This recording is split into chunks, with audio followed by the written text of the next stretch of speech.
I'm still trying to process the Aaron Rodgers injury. This was a season that I was looking forward to, like all Jet fans, for such a long time. I couldn't wait to get to Monday night, September 11th, 2023, to finally see my team have that missing piece, that player that it's been missing since arguably Joe Namath. And after that injury, I was obviously gutted. I was happy that they won the game, obviously, and I was thinking about the victory and how this team legitimately has a window.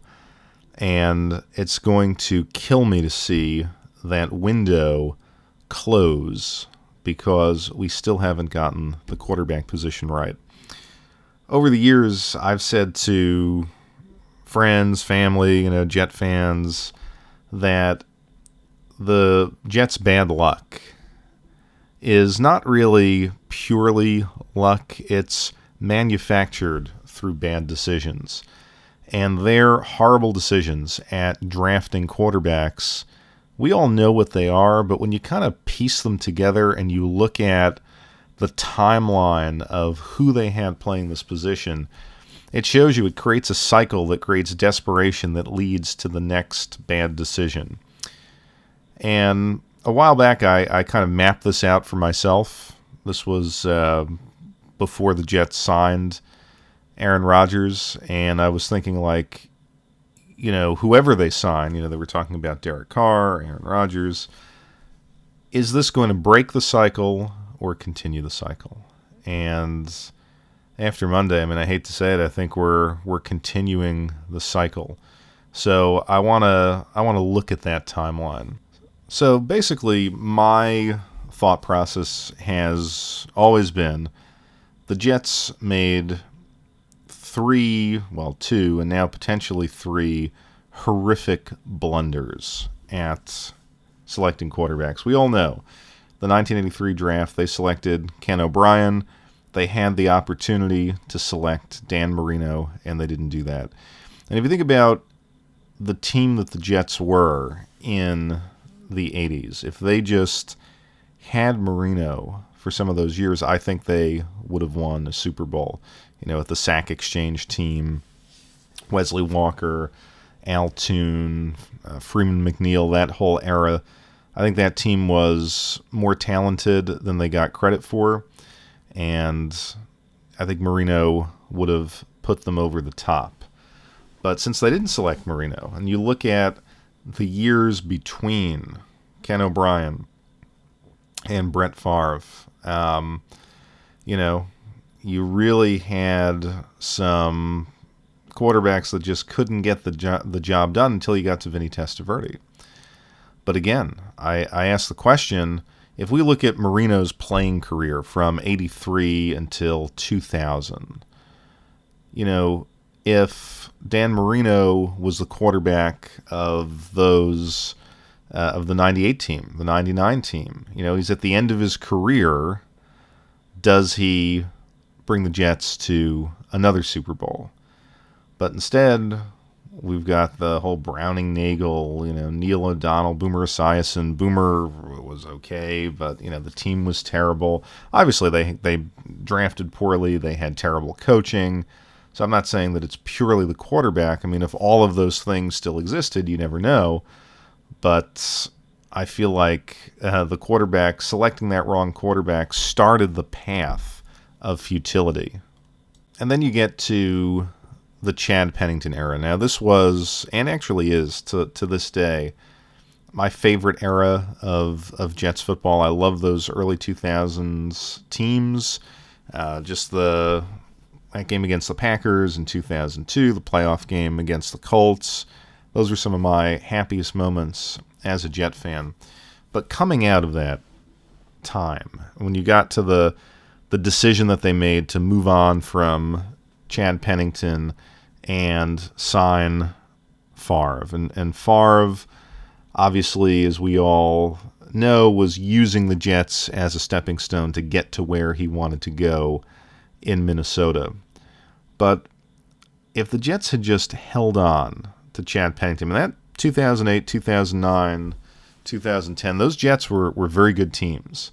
And Pennington, if you actually look at his 2008 season, he had a very, very good season for the Miami Dolphins, which, always bothered me. So we went for the splashy move. We got the superstar from Green Bay. The Jets started off extremely well, but obviously he hurt himself, and then he was gone, and we missed the playoffs. So, that started the second period of futility. Mark Sanchez. Now, Mark Sanchez, in my opinion, was the best quarterback to select in that draft, but it was a terrible, terrible draft, and I always thought, very eerily similar to today, we've got a great team, but we don't have the guy that we need at quarterback, and that was the feeling of that Mark Sanchez era. And he won playoff games, and he's a winning Jets playoff quarterback. I get it, but I always felt he was along for the ride. He wasn't steering the ship. You combine that with Rex's defense that was good until they needed to get a stop, and I always had the sense, you could just tell that these teams were not, they were not going for it. They were not going to win a Super Bowl. Now, you then draft Geno Smith in 2013. This was, of course, a year before they moved on from Sanchez. And then you get into this era of, Fitzpatrick and McCown and then Sam Darnold. It's mistake after mistake after mistake. Just an absolute killer. And what's even more irritating is when you look at, they skipped on getting Dan Marino and selected Kenny O'Brien. If you look at some of the players that they passed on in this time, 2017, now they're going into the season with McCown, Bryce Petty, and who was that other guy? Hackenberg. You had Patrick Mahomes and Deshaun Watson available to you in the draft. You didn't draft them. I mean, the idea that, and I know that, we have our quarterbacks. I don't know how they thought that. But again, you go with these guys, you find yourself in 2018 I just cut that off there, 2020. Unbelievable. You look at the Sam Darnold draft. They could have had Josh Allen or Lamar Jackson. Now, I have a problem with both of those players. I don't know that Josh Allen is as good as he's made out to be. I don't know that Lamar Jackson is. But if they had drafted those guys, would we be having the conversation? But no, we screwed up that draft, and we also screwed up, let's face it, Adam Gase screwed up Sam Darnold, and then we get to the Zach Wilson draft. Now, you had Trey Lance, you had Justin Fields. We don't know what Trey Lance is. I would say Justin Fields, while not great, would have been the better choice than Zach Wilson. I mean, the futility that we saw from Zach Wilson last year was an absolute killer. And that, because Zach Wilson was so bad, because this pick was so bad, we had to go out. We were in that position. Okay, we now need to make a splash at quarterback because we've got this amazing team. Well, Aaron Rodgers, I love him. He's my favorite player, non-Jets player. And the idea that he would come and play for the Jets was a dream, but I realized it was a dream that could become a nightmare. The guy's 40 years old, or almost 40 years old. I don't believe this whole narrative. Well, he's never been injured before. Well, okay, but he's never been this old before. You have to account for the eventuality that an older player is going to get hurt. They did not do that. And like I said in the previous video, there are two glaring weaknesses. Not having a backup quarterback, not having an offensive line, killed them immediately in this season. But the interesting thing here is, what if there was another timeline where the Jets made the right decision at quarterback? And I want to look at that now.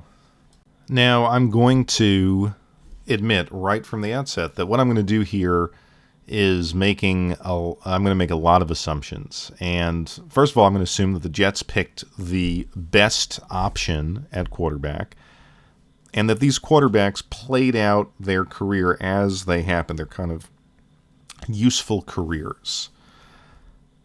The negative on this is, of course, if these quarterbacks, if they made the selection, obviously that would change the Jets' drafting positions, and who knows what players would have been or would not have been available to them.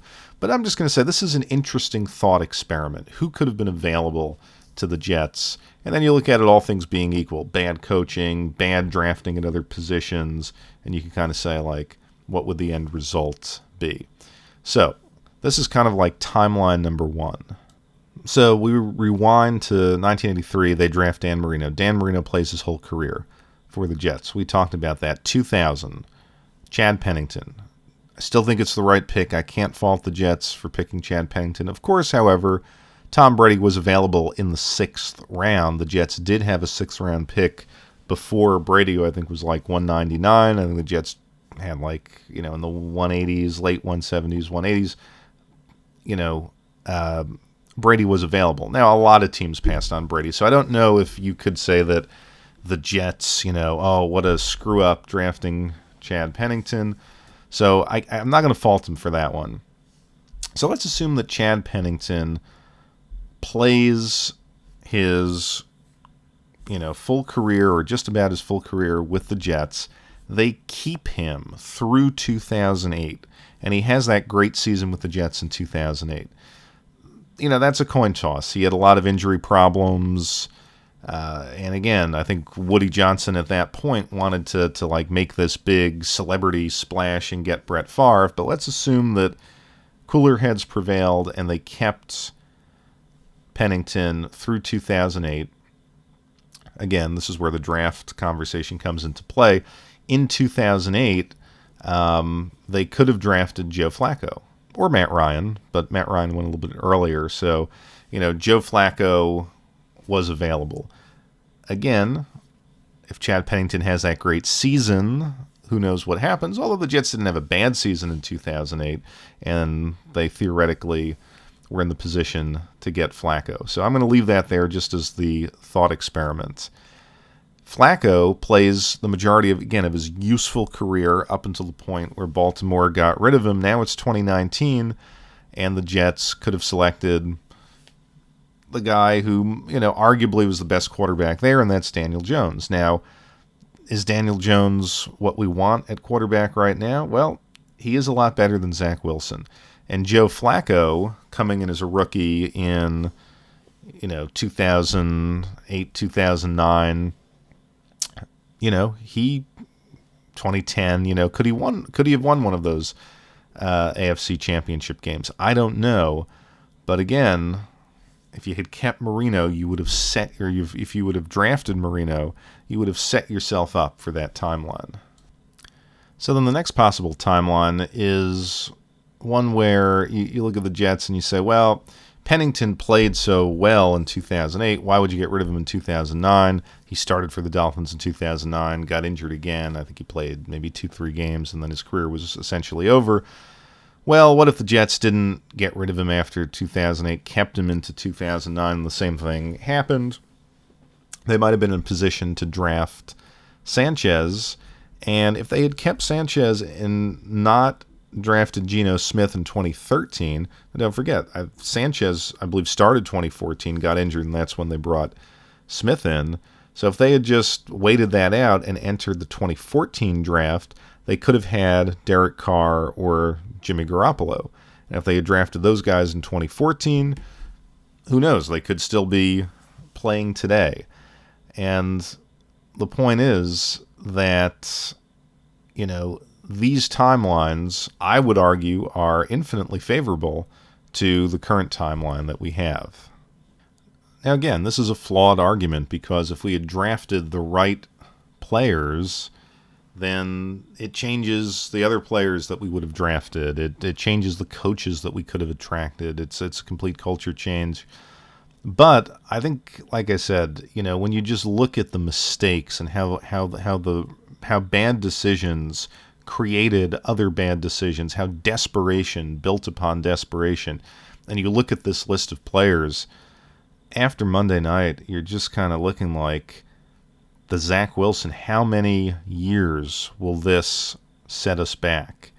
Now, listen, I'm rooting for Zach. I'd love to see him prove everyone wrong. I'm not going to root against him. I don't want him to fail.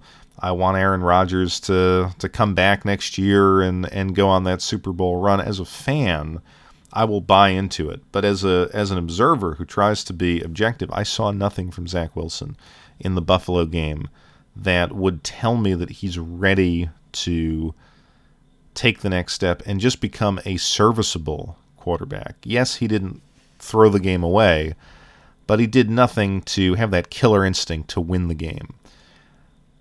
I'm just very depressed. You look at this list of quarterbacks. When are we going to get the position right?